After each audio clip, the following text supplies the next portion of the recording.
We're back on Bring It Home, where we take issues of homeland security and national security and bring them home to you. Today, we've got Sam Brody with us. He is the acting director of the Hazard Reduction and Recovery Center at Texas A&M. Thanks very much for being with us, Sam. Thank you for having me. Your center just celebrated its 20th anniversary, which is pretty remarkable. Tell us what the Hazard Reduction Recovery Center does. We are primarily a research-based organization, and we research how to prepare, mitigate, and recover from hazards, how to do that better over time.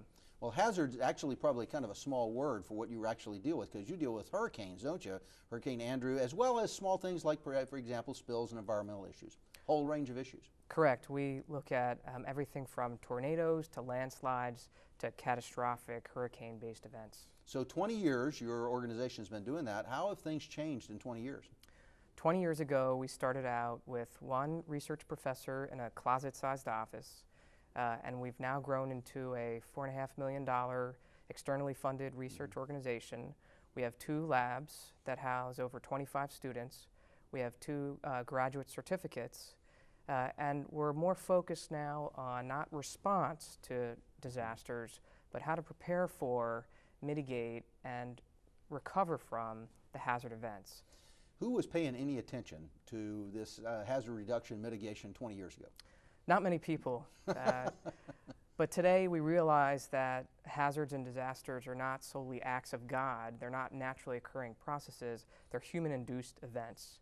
And because of that, we can prepare for and recover more effectively than we have in the past. So hurricane, it may not be that mankind's doing something to cause the hurricane, but the way man builds, where he builds, the way he changes the landscape, the way he uses the terrain, all of these are things that can contribute to the impact of the disaster. Exactly. And you could get ahead of them and mitigate them. That's exactly right. And that's where our research areas are focused right now, is how the built environment impacts the severity of the disaster like a flood or a hurricane. Now, you've done a lot of work historically, but we've seen that recently here in our area, just down in Galveston, Bolivar Point, and so forth, where what man built really impacted the way the storm progressed and the recovery later. Correct. We're looking at the pattern of development regionally, the urban form and structure of our towns and cities, and where we're building in terms of being more vulnerable, such as in floodplains, directly along the coast, and how we're building structurally, how that all impacts the damage that we saw after Hurricane Ike. So Sam, when you say mitigation, what exactly is that your research could lead to? A lot of our research right now is showing that if we take note of where we're building, rather than sprawling out across the landscape, if we focus in areas that are the least vulnerable and we install mitigation policies such as education, relocation, protecting wetlands, we can have a significant reduction in the amount of damage we're seeing from these storm events. Now that's true for major events, but it's also true for minor hazards. I mean, you're in a department that focuses not just on architecture, but also on urban planning. Talk to us a little bit about smaller disasters or hazardous materials and how that interacts with the urban environment. One of the areas that I research is chronic flooding. And chronic flooding is a function of placing impervious surface or pavement in a broad area on the landscape, and that's characteristic of our built environment in Texas, particularly around Houston. So the more pavement that you're putting into the built environment, the less area there is to run off, and so you get these ponding and flooding events. Texas is the #1 floodable state in the country. Is that right? Yes. Despite all of the other things that I see up in the Midwest and so forth.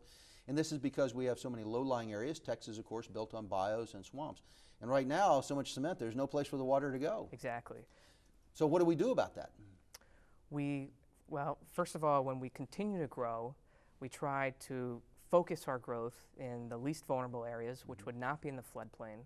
We try to protect the ecological integrity of our hydrological systems, such as wetlands, areas that collect, store, and slowly disseminate water. The impact on naturally occurring wetlands along the coast of Texas has been quite severe over the last 20 years, and that's one of the main reasons why we're getting a lot of these chronic floods.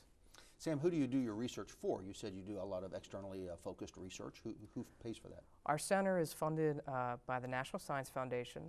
We have grants from the National Park Service, from NOAA and FEMA, and the Homeland Security Department. Impressive, because those are competitive grants. Yes, most of our grants are extremely competitive, and we're very proud to have a portfolio of well over $4 million of external grants.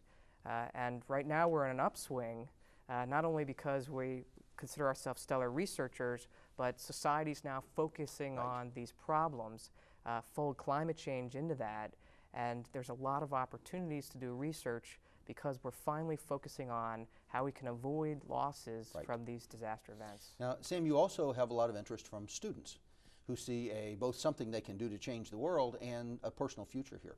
Talk to us about the education programs you offer at the Hazard Reduction and Recovery Center, would you? We have a graduate certificate, which is part of our Master's in Urban Planning, and a student can take a series of elective courses based on recovery, mitigation, and response. And at the end of their degree, they'll get a statement on their transcript which shows their certificate. The program is in an upswing, as you can imagine, because young people today realize that we can do better in terms of reducing losses and recovering better from events, avoiding a Katrina-type scenario. And so the students are very interested. They come and take courses, but they also engage in the research. As I said earlier, we've got over 25 supported graduate students who are out collecting data, doing surveys, analyzing data, and that's part of their education. Real world experience in education. We just had a project where we had 9 students from Texas A&M College Station, 8 from Texas A&M Galveston, and we went out into the field post-Ike and we did damage assessments on particular parcels on Galveston Island, and the students were the real drivers of that research. Yeah, that's tremendous. This is a graduate program? This is a graduate program. And how many hours are that to go into that for a student? It's about 10 to 12 hours of elective courses.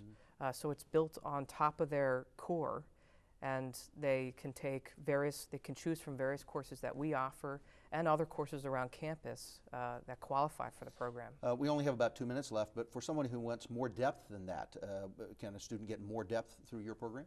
Yes, we have doctoral students as well who dedicate their studies and their research in some aspect of hazard reduction. And so we have students who are here for 4 or 5 years. They're taking all the courses, plus they're starting their own research projects on their way to become, hopefully, an assistant professor somewhere at a Research One university. Sam, your program has definitely changed in 20 years. Do you think it's having an impact? Are people listening? I think they are. Our job, we are researchers, and so it's difficult to disseminate the information, but we're finally moving towards projects and developing systems where we can more effectively communicate with the practitioners and the decision makers. And there's more emphasis on hazard reduction, particularly under the rubric of sustainability and resiliency, so more people are seeking us out to find information. I know you've reworked your website recently to put more information on that. How would somebody find out about you and your program online? You can go to the main campus university website, which is Texas A&M, TAMU. TAMU.edu, or you can go directly to the Hazard Center website, which is HRRC.TAMU.edu. HRRC.TAMU.edu. That's correct. Sam Brody, thank you for being with us. Sam is the acting director of the Hazard Reduction and Recovery Center here at Texas A&M. Hope you've enjoyed that, learned more, and you will learn more than that if you'll stay with us and come back on Bring It Home.